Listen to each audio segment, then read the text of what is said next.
Hey everyone, good afternoon. How's it all going? Lovely to see you here in this wonderful, what day is it? Wednesday. We're on Wednesday. I'm confused with the bank holiday. Come here, let's get started. But before we do, welcome into the room. Hope you're all great, having a good week and all of that. Tiny bit of housekeeping before we get stuck into LinkedIn part two. So look, firstly, for anyone joining us for the first time, welcome. It's always great to see new names joining in. And for those who are regulars, regular, committed career changers. Brilliant to see you back. It's a really good investment of time, and I really enjoy hearing your questions and seeing you all here. So well done. So come here, tiny bit of housekeeping. Obviously, this is being recorded. Fingers crossed you're all familiar with the nice career system that we have here, and that you know this is going to be recorded and stored in the hub, so you'll always have the most recent updated version of this. And it also means that if you need to duck out a little early, don't you worry, you can go back and watch the end of it. So we have lots of other events coming up as well. So Megan is here in the background, so thank you again, Megan. Megan is going to be advertising 2 seminars that we have coming up. One is this week. So actually, interestingly, we had Ajin with us last week talking about fintech career opportunities, and this week we're still in fintech, but it's a company called Fiserv. So massive Fortune 500 company, brilliant opportunities in loads of areas. Their early careers recruiter is joining us from Munster Sligo Leitrim. So they're joining us from Ireland, and we will have some Code Institute alumni involved in that as well, actually. So that's on Thursday.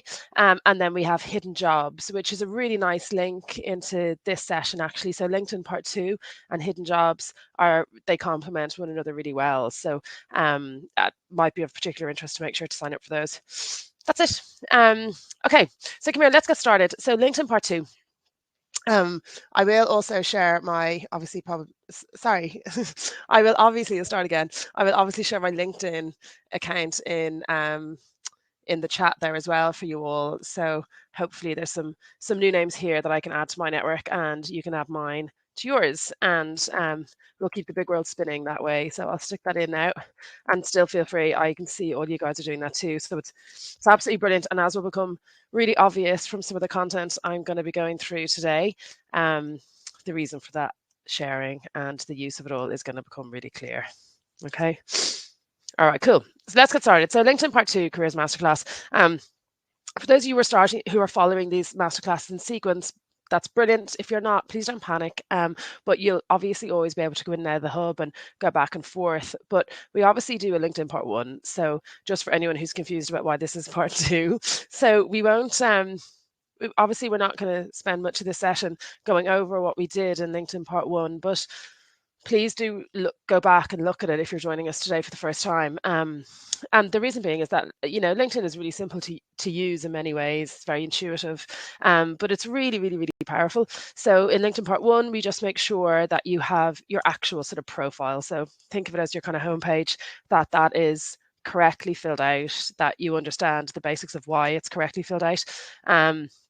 How to maybe improve it, and some of the really basic functions so that you're familiar with just how it works. So what this slide is, please don't worry too much about this today. This is just to sort of make sure that we've obviously referenced the fact that the first thing to do is to make sure that your profile is in good shape, because, you know, fast forward into what more advanced sort of things that you might be doing on this, or the communications that you may be engaging with, it's kind of important to make sure that you have your profile looking its best and it's most accurate for what it is you want to try and get out of this. So just really quickly, obviously to recap, it's a professional networking social media site. So please, again, don't confuse this with any of the more personable social media sites. You don't have to get particularly creative on LinkedIn. You just need to know how to use it well, because it sort of has all of us following set systems, and it does a lot of work on our behalf if we sort of comply with that. But just if you're recapping really quickly, just make sure you have everything above the fold. So everything within your eye, it's kind of a marketing term, just everything it basically asks you to fill out, do it in a way that we talk you through in more depth in Part 1. And that's all this is about. You know, it's about showcasing what you're really good at, and it's about making sure that you're visible, people can find you. So that's what we've covered in Part 1. So Part 2. So what we're going to do in this is more look at, you know, the different places on LinkedIn, and the interface, and just give you a really high level but incredibly useful. Like in the next hour or less, we can kind of share stuff with you that will just save you a lot of time yourself, potentially guide you and prevent you from any kind of misunderstandings, or also just show you how to release certain features that will really help you. All right. And as an example, I've always kind of used just screenshots of my LinkedIn profile, so that hopefully then that will just kind of help you understand what I'm talking about, because you can visualize it as well. But obviously, if there's tweaks you want to make, just have your own LinkedIn profile open in another tab as we're going through it. So okay, so if you logged into your LinkedIn account right now, you probably see something like what that image shares at the front. So this is your news feed as opposed to your kind of your home page. So you'd have to, if you were me now, you'd have to click on where it has my name on the left hand side, and that will bring you to my own little homepage that gives you all the information you need to know about me. But my newsfeed is, for me, the most interesting part. It's the it's the bit that really gets really tailored as you start to use this better. And this should all kind of fall into place, because if you're just starting to use this and you have like 5 connections, your newsfeed, I mean this very respectfully, your newsfeed is probably really boring because there's only 5 people, and if they're not active, it's pretty dull in there. But the difference is that this can get really exciting and really useful on a practical basis, because the more companies you're following and the more individuals in those companies you're following, the more you're going to find out about what's going on. And it can lead you towards loads of things. It can lead you towards like meetup groups, events, even individuals within businesses. And it's where also somebody else will be able to see your kind of bits of activity, and where I suppose where your little digital paper trail has indicated your motivations and what you've been moving towards. So really useful. LinkedIn also works as a jobs board. So there's 2 ways that you can get hired through LinkedIn. And the way that we all kind of very easily understand is the jobs board section. So it operates very similarly to any other jobs board. So you can see it there in the image where you have home, my network, jobs. So you can click on jobs and just search through any roles that are open. These are jobs that people have paid fees to post. It's a formal recruitment process in the way that you're used to on jobs boards. And again, obviously, you can tailor them. So you can get really good at just only kind of being highlighted or being guided towards jobs that suit kind of what you're looking for. But something that we talk a lot about here is, and actually again harking back to the hidden jobs market, talking more about how a lot of recruitment gets done through communities and through conversations, and actually a really nice, I suppose, kind of slightly old-fashioned way of people just talking to other people. There's a lot of informal communications that happen on LinkedIn that are really standard and really normal. So please really keep that in the forefront of your mind, that if you have an active network and a useful network, that this becomes a really big part of how you might get hired into a company that you really want to go into. And then obviously messaging. So DM function, direct messaging, again, similar concept to any other sort of communications board. So you can have private conversations with people as well. So that's obviously something to be really aware of. And another good reason to keep your alerts on your phone, or at least have the app on your phone. If the alerts are really annoying, kind of consider it important to regularly take a little look, because unresponded to DMs will sort of discourage people from doing that again. And then notifications. So you'll get a little marks and numbers of how many new sort of events or occurrences have been updated in your network, so you can kind of keep a track. And again, this is very, very, very handy when people are updating new jobs or making nice announcements, or talking about stuff that's relevant to you, so that you can sort of be aware of what's going on and not be shielded or silenced from all that. And then me. So that's obviously your personal page, kind of bringing you back around. So really simply, these are the 2 main places where you're going to be hanging out. So you have your own profile that we set up in part 1, and then how to sort of engage with the interface and what goes on where and how to use it is the bit that we're looking at now. Okay, so hopefully so far crystal clear. Now, so again, just to kind of re-emphasize some of this. So why somebody would use LinkedIn, or what the point of investing a bit of time in this might be, is always going to bring you back to just important kind of career stuff. So the stuff that's important to a standard user on LinkedIn is to keep up to date on what's happening in your network. And so for you guys, with an approaching job change or an approaching career change, it's obviously hugely helpful to sort of know who's hiring. Individuals in businesses will very often update roles that they're hiring on, hiring plans that their companies are engaging with. Don't forget, a lot of people within businesses get internal referral fees if they pass on a name of someone who ultimately gets hired. So a lot of them, there's a big incentive for them to sort of shout about jobs that are hiring and be extraordinarily happy if a name gets shared to them that they can refer in. So, bear that in mind too. So being sort of on the pulse with these and maybe hearing about something before it goes out to the bigger world is extraordinarily useful.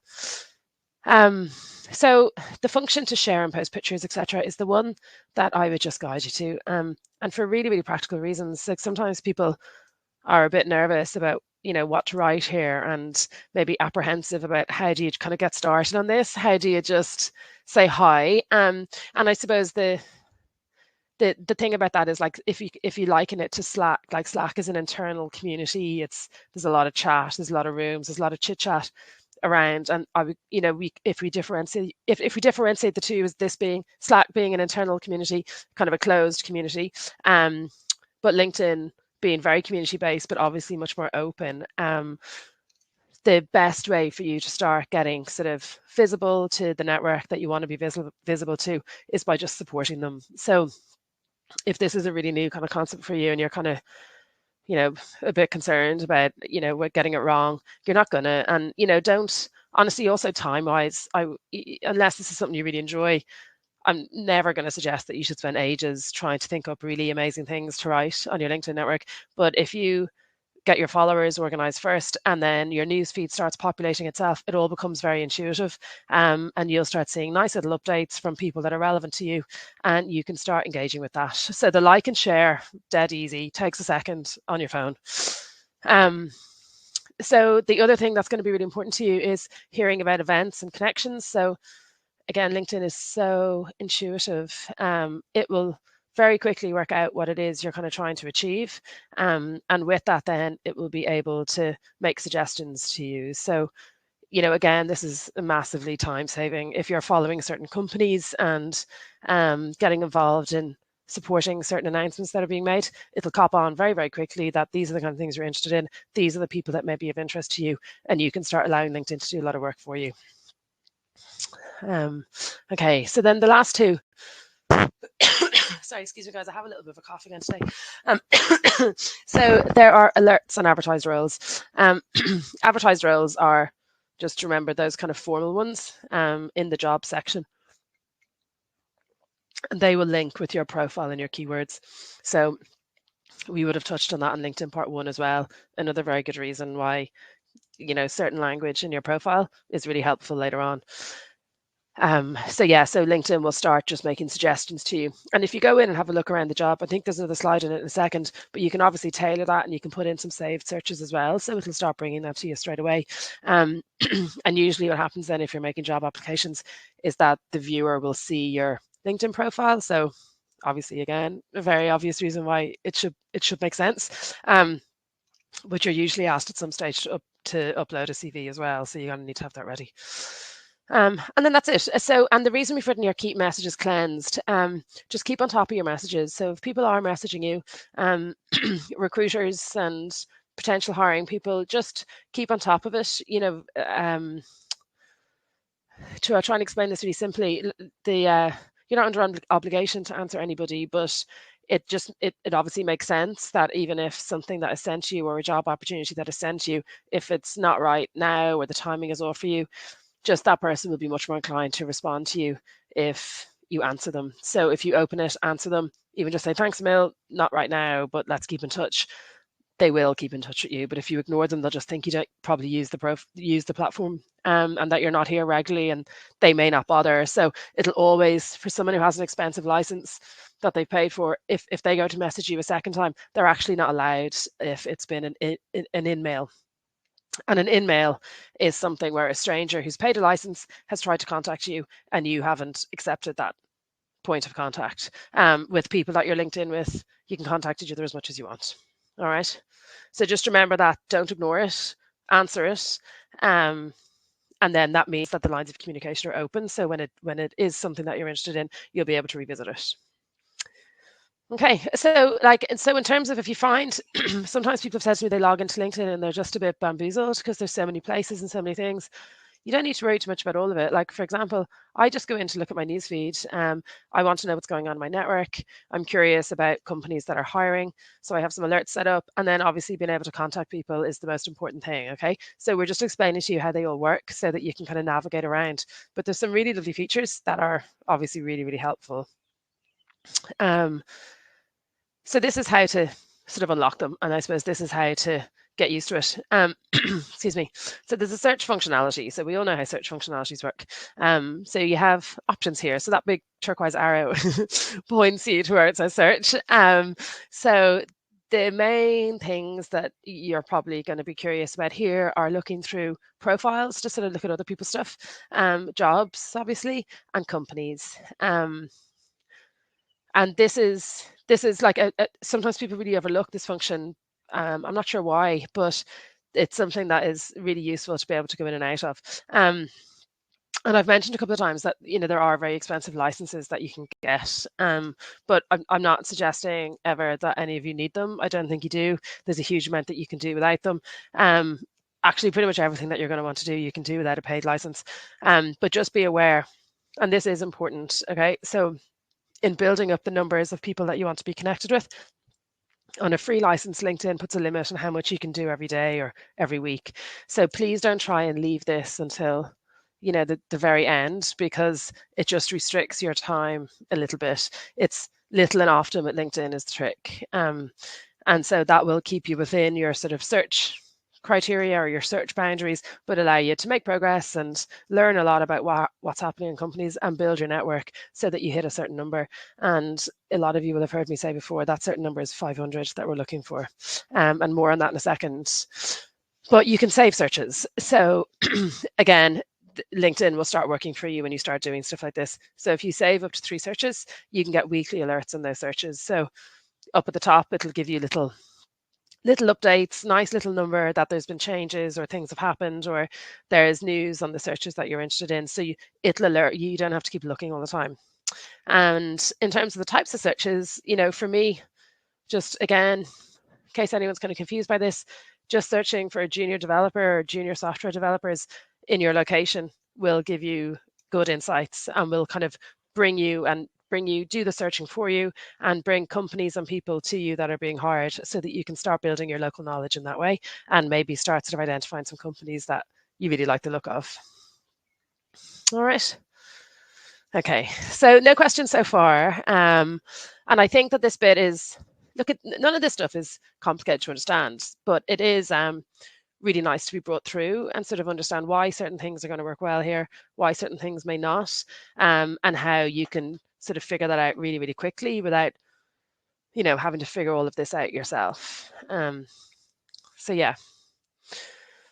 So again, what we've laid out here is just really simply how to find these, how to set them up so that, again, it's all of this information is being brought to you and that this doesn't end up being a chore of any description. And look, in case it's not really obvious, like most of the masterclasses that we set up are all about saving time, not about kind of creating work. So if this is something that you're doing, particularly if you're doing it from early stages, life becomes a lot easier, and it means that this information is all being brought to you all the time without you having to spend a couple of hours at the end trying to figure this out. So again, it's kind of a Boolean based and also like data based. So if you use that search engine at the top, you can type in the words that you're most interested in. So in this case, the example we've used is junior developer or web developer or software engineer, and then choose your location.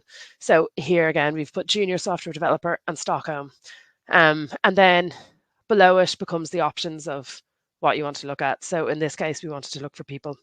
So this is just to kind of demonstrate to you how you can find out if Stockholm is where you're going to be looking for a role. This is a really incredibly handy way of finding out, which companies are hiring junior software developers, and you can go and look through them and kind of have a look at their profile, and it's fascinating, it's really interesting, but it's also just really handy, and it takes you off the jobs boards and gets you to see companies firsthand that are kind of regularly hiring in that space. So so it's it's a really, really, really nice way to kind of lift the lid on a city, lift the lid on businesses and find out stuff that you're never going to find out on their website. You really got to get close hand information about how this all works. And it's a really nice, what we've written there, just to keep it really obvious, it's a really clear starting point of companies that hire junior devs in your area. Very often people say to me, "Hey, like, I'm new to the industry, I don't know which companies I want to work for." So doing something like this, spending an hour can just alert you to companies that maybe you've never heard of, and that you didn't even realize were there, but actually are really good ones for you to be following and hearing about when they're hiring over the next couple of months. So again, dead simple, really nice little technique, but and free. So the time this will save you is extraordinary. So really nice, and you can all try that out again when you're having a look. And then basically the next step from that I would like that I would recommend is just maybe connect to that person, or at least follow the business so that you start getting updates on some of their activities. Okay. Before we get through, I'll just check the questions really quick. Okay, thanks, Megan. So some of you have answered that poll there around the 500 connections. Perfect timing, just as we come onto this slide. So for anyone who's not clear about why, again, this is not a number that we just made up. And it's actually, even if you're starting, don't worry, it's still it's a very achievable number. So the reason that we kind of have that point of 500 is because it's what LinkedIn has determined as being the way that people best use the platform. And interestingly, like if you look at your own LinkedIn profile, obviously you can see how many connections you have. But if you look at somebody else's, once they hit, it just says 500 plus once they hit that. So they don't want it to be competitive. They're not trying to encourage people to just have like, a gazillion connections, and then you have all these kind of dormant relationships. But so it's not designed to be competitive, but it is designed to make sure that the platform has enough information and that people are well enough connected for that data to be useful. So you're all computer science professionals, you all understand this stuff better than the average populace. But obviously it's a highly successful commercial platform. It's owned by Microsoft. These licenses for these are highly expensive, and the data really has to be worth that. So if people are only kind of half using the platform, it doesn't perform so well. So LinkedIn will always reward you really heavily for using it well. And so that leads us to how do we decide what kind of connections we want and how many is good? So my general answer is as many as you can get. I always say yes. I would never be selective about whom I'm a LinkedIn connection with, because the more people that I have access to, the better. And there is a tiered way of accessing your kind of first, second, and third hand connections. So for me, the more people I can talk to, the better. So you can essentially add anyone. There's but it's more it becomes easier as you have a larger amount of first-time connections. So you'll be aware of that, and I'm sure as you're starting to use it, you've kind of found that out. But insofar as wondering, what sorts of people are most useful, very obviously you need to have worked out first what it is you're looking to get out of this. And I'm making a big blanket assumption that you guys all want, technical connections, useful people for whom you will be involved in an imminent job change. And obviously location is really important. So I go on about location a lot, but don't fool yourselves. If you have 20,000 locations in San Francisco, but you're looking for a job in Sweden, that those 20,000 connections may not be that useful. So, just take a good look and have a think about it, and realize that that magic 500 will unlock things and make LinkedIn start performing for you really well. But, just, be sensible about who it is that you're going to be sort of utilizing in the near future. So, obviously if you're starting here from scratch, guys, obviously you probably have more than you realized anyway, because you're going to have friends and previous acquaintances. And then obviously everyone in this community in Code Institute is really open and involved and forthcoming with that. So even by coming to these seminars regularly, you'll pick up your 500 in no time. If you're trying to plan who just identify your key locations. There might be more than one, I do realize that, but identify what they are, and your industries, and then just break it down into little bite-sized exercises. And as an example here, if you had 6 months and just added 3 people a day, that would give you 550 connections. So we've done the maths. And look, even as you can see, if you have a look in the chat, like I can't count them, but it looks like there's about 12 or 15. So that's nearly a week's work there. And I think just on this, I'm pretty sure that there's also a group on Slack that have, like it's a LinkedIn group where people are sharing their LinkedIn profile, obviously being very open about it, that they want to kind of build their network. So check it out. And then also in the hiring partner webinars are really good ones. So even if you can't make the webinar, and you've watched the video back, or you can't make it, but you've seen who the lineup is going to be and the panelists, just send them over a LinkedIn message and stay in contact with them. They're here for kind of the same reason that you're interested in being involved with them. So it's, just be really aware that people are typically very, very happy to share and link up. So then, sorry, I was about to move on there, but just very, very often people say to me, like, who are the most useful people in a company? So if you were kind of standing on the outside, blindly looking in, what kind of job titles are going to be useful? So it, again, it kind of depends on the size of the business. If it was Microsoft, for example, the sort of look, bear it down, bring it down to teams. So kind of localized recruiters or HR members, and the development teams are going to be probably the most relevant to you. On a smaller business, the CEO, the general manager, not every company has the luxury and I suppose the scale to have a dedicated talent acquisition team or a dedicated recruitment team. So, just be mindful of that job titles and responsibilities are a little different dependent on how big a business is, but just bring it down to kind of your closest team. And recruiters are obviously hugely important. But don't exclusively only try and hang out with recruiters on LinkedIn. The decision makers that the recruiters are sort of funneling you towards are the people like, the team leads, the team managers, a general manager, a founder, a CEO, and very often they're extraordinarily responsive and delighted to get a reach out. So don't be in any way sort of embarrassed or hesitant about linking up with them, because usually that's an absolute brilliant route into finding out what's happening. Okay. And then again, I've said daily, weekly, because I would just, I would really just ask you nicely, and give you the best advice I can give you is to use this profile little and often, for lots of reasons. It'll help you get there quicker, and it will also keep you really in that kind of professional mindset that you understand how they behave and how they talk. But most importantly, LinkedIn will work harder for you if you're engaging with it. Okay. Okay.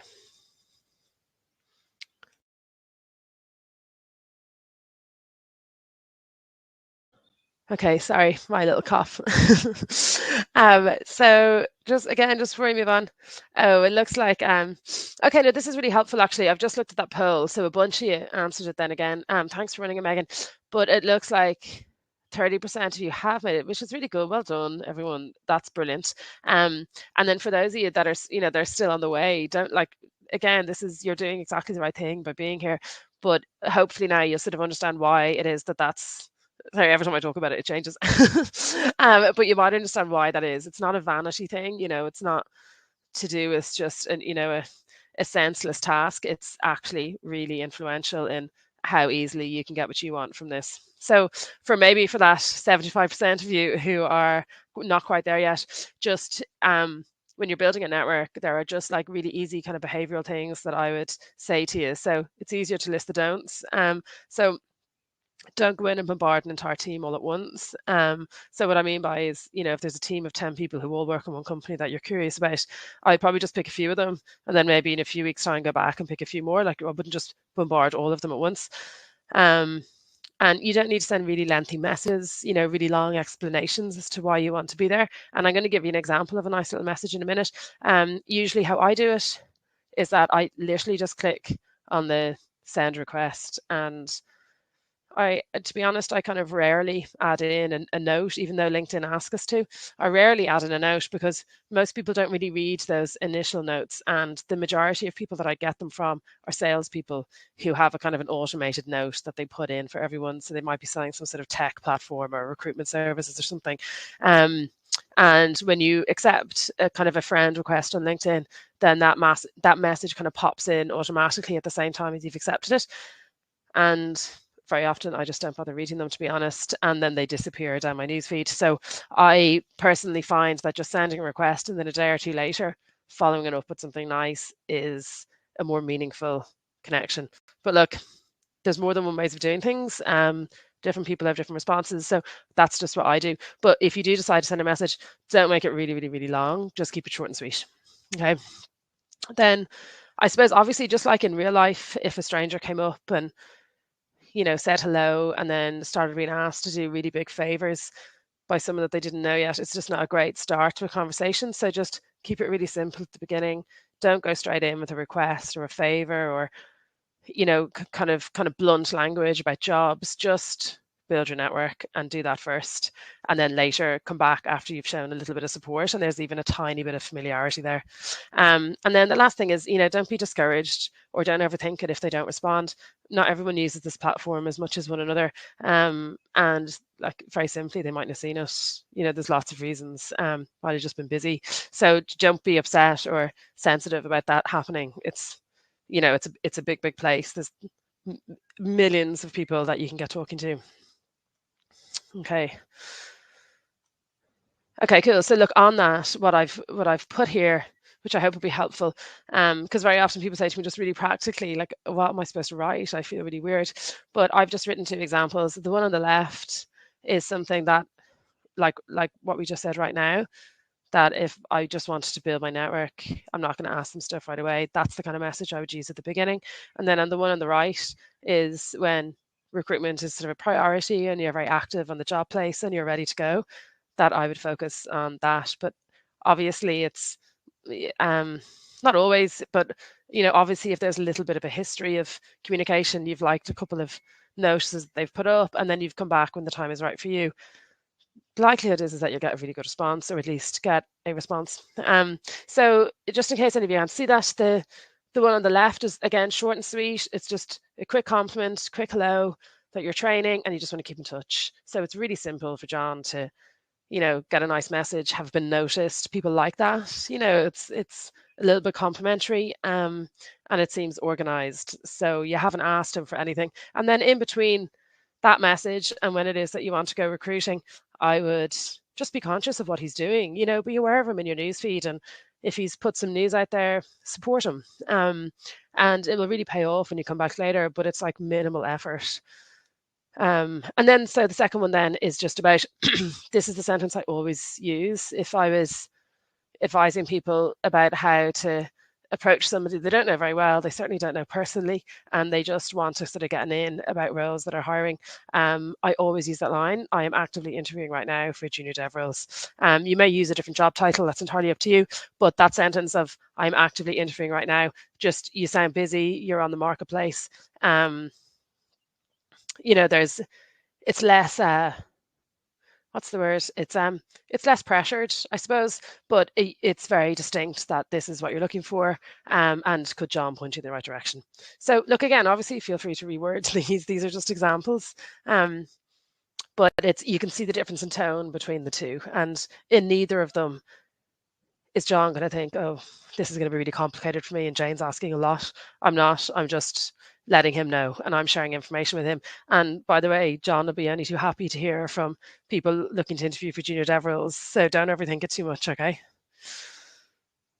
Okay, so a couple of questions there. Monique and Jade. Hi, Jade. Hi, Monique. So I think Jade's was in first. So question from Jade is it still an advantage to just follow connections if they were not open to connect? As if the connect button is not, oh yeah. So these features going to change. Actually, Monique, your question sounds like it's maybe a little bit similar, but I'll go back on it. It's an advantage because if you're following connections, you'll get information about what they're doing, but you're not connected. You're still no closer to actually sending them a message. So there's that. And then there's another one where you can add them as a contact. And that basically, I think that's mostly associated with the app, so that this person might be in your contact list, but again, you're actually no closer to being able to have a direct system of messaging with them. So the kind of holy grail here is to have someone as a contact, but absolutely, following them, anything that is available to you to do, I would take it. But the kind of the holy grail, those kind of 500 connections, like proper connections, is what will kind of make LinkedIn work much better for you. So I hope that kind of answers. I'm just going to read your question again, Monique, there. What exactly is the difference between follow and connect? Yeah, so I hope I've answered that now. I follow companies exactly and connect to people normally, but like Jay points out as well, sometimes people only appear to have the follow option.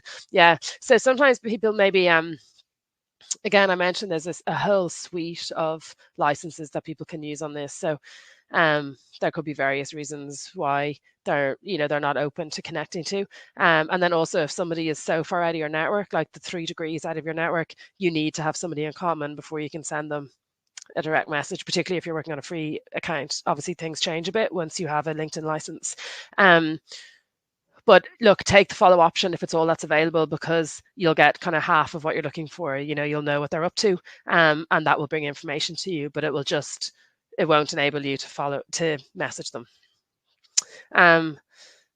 So Andrew, is there an advantage to adding connections from different areas than mine? So hi, Andrew. So I presume different areas you mean is like geographical areas. And we were talking a little bit about that earlier. So there is in one way, in that you can reach that 500 kind of number, but I would just always encourage you to think maturely about what's actually useful to you. And again, I'm kind of making a broad assumption that most people are using this because there's a job change imminently, and knowing more about the place that you're going to is always just going to be way more sensible than having loads of information about somewhere that you don't want to work.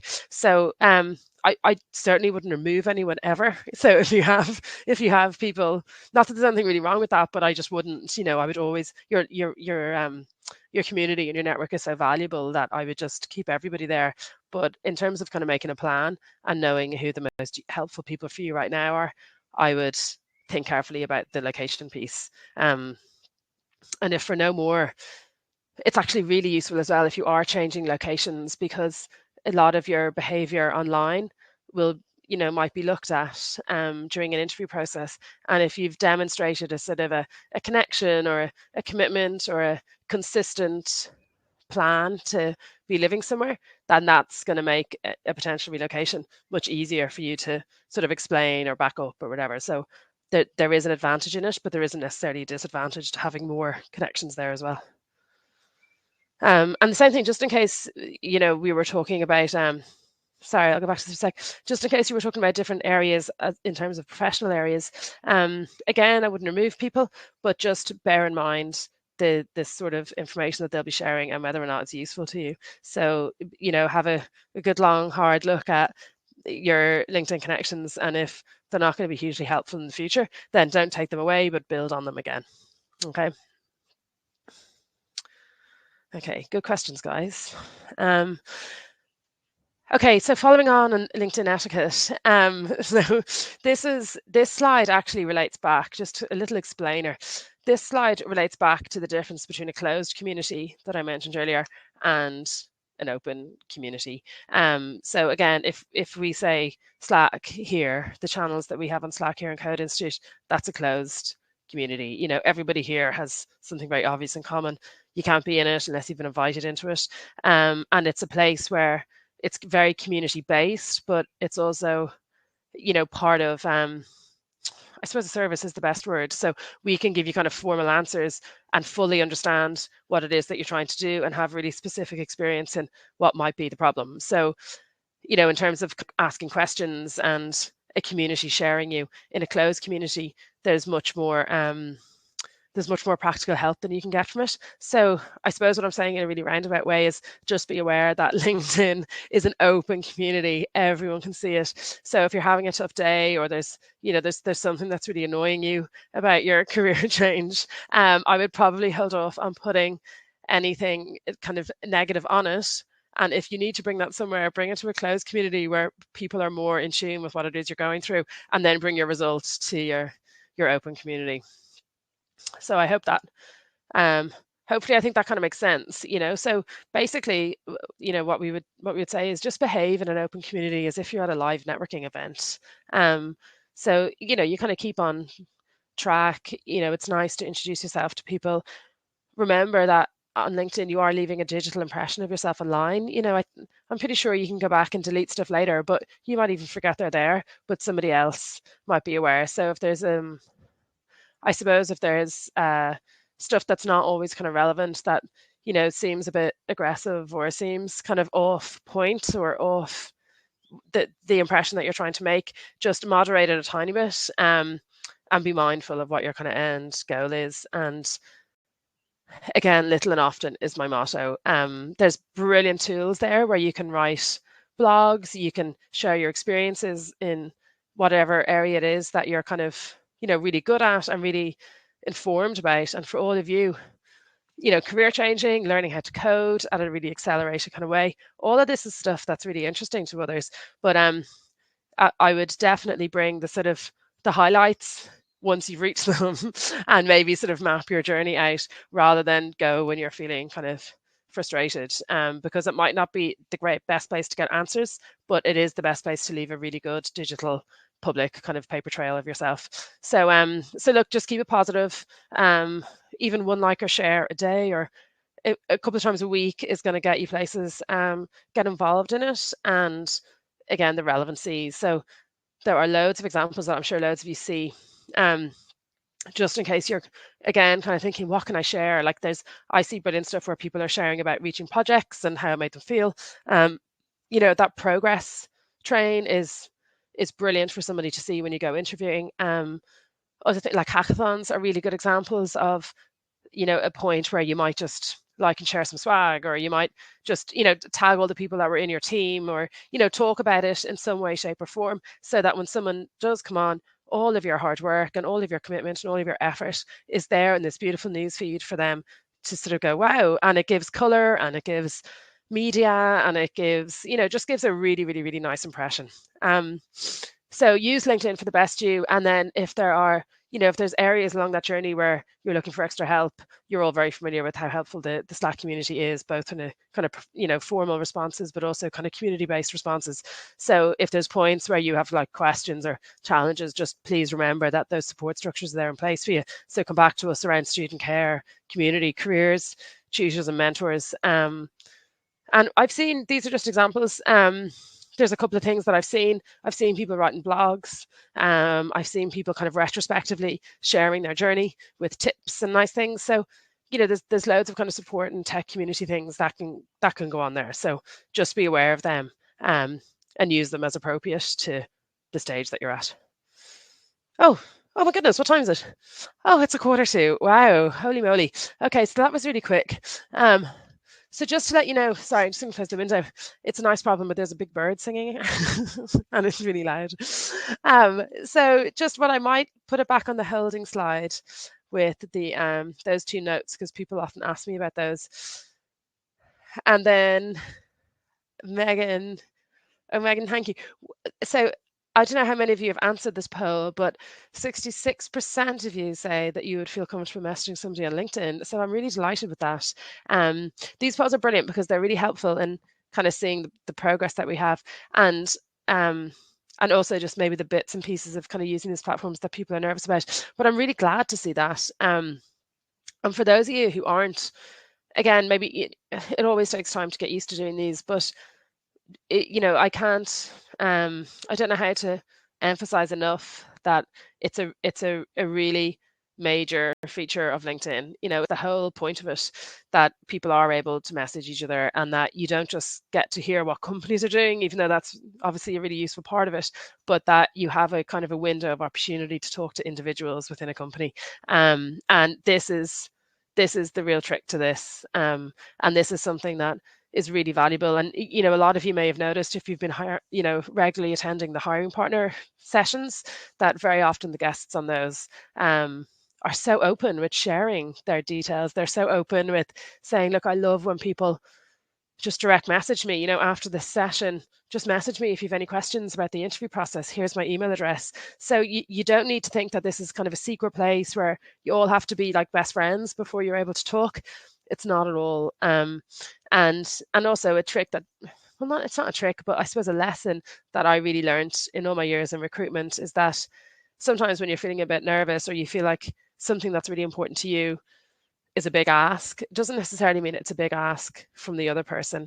And actually, their big ask, if particularly if they're recruitment or they're hiring in tech, is that they want to know more people who want to work in the space. So sometimes it will be a no, not now, but you like don't worry about that because it can really come around. But on for a really high percentage of the time, the person receiving that message is going to be delighted, is going to be kind of flattered. You've made their job easier as well because they spend their whole time looking for people.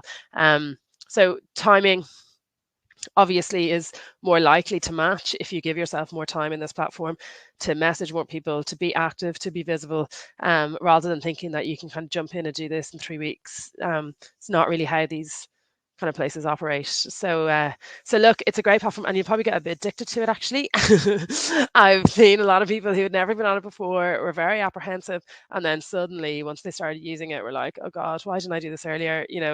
There's just so much incredible information here. So don't be shy. Um, and look, that's it. So look, we have a couple of minutes. This session does usually kind of wrap up a little earlier than some of the others, but we've got a few minutes left. If there's any questions, now's the time to lash them into the chat. But the main ones that we normally get asked is like, who should I message and how, and what do I really need to do? And we're going to go through that in quite a lot of detail on the hidden jobs market, and we're going to just kind of show you from a recruiter side how they use this and how they are used to engaging with people. So hopefully that will really expand a little bit on it as well. And I know Megan has that in I think she does anyway. Megan has that in the offers there. It's on the next Tuesday, the 26th at 1 UK time. But look, that's it for me. So guys, look, well done. Lovely to see you. I think that's as much as I can share with you now for this hour. So you've gained a couple of minutes, so well done. But look, time well spent. And maybe we'll see you on Thursday at our FinTech Hiring Partner webinar with Fiserv.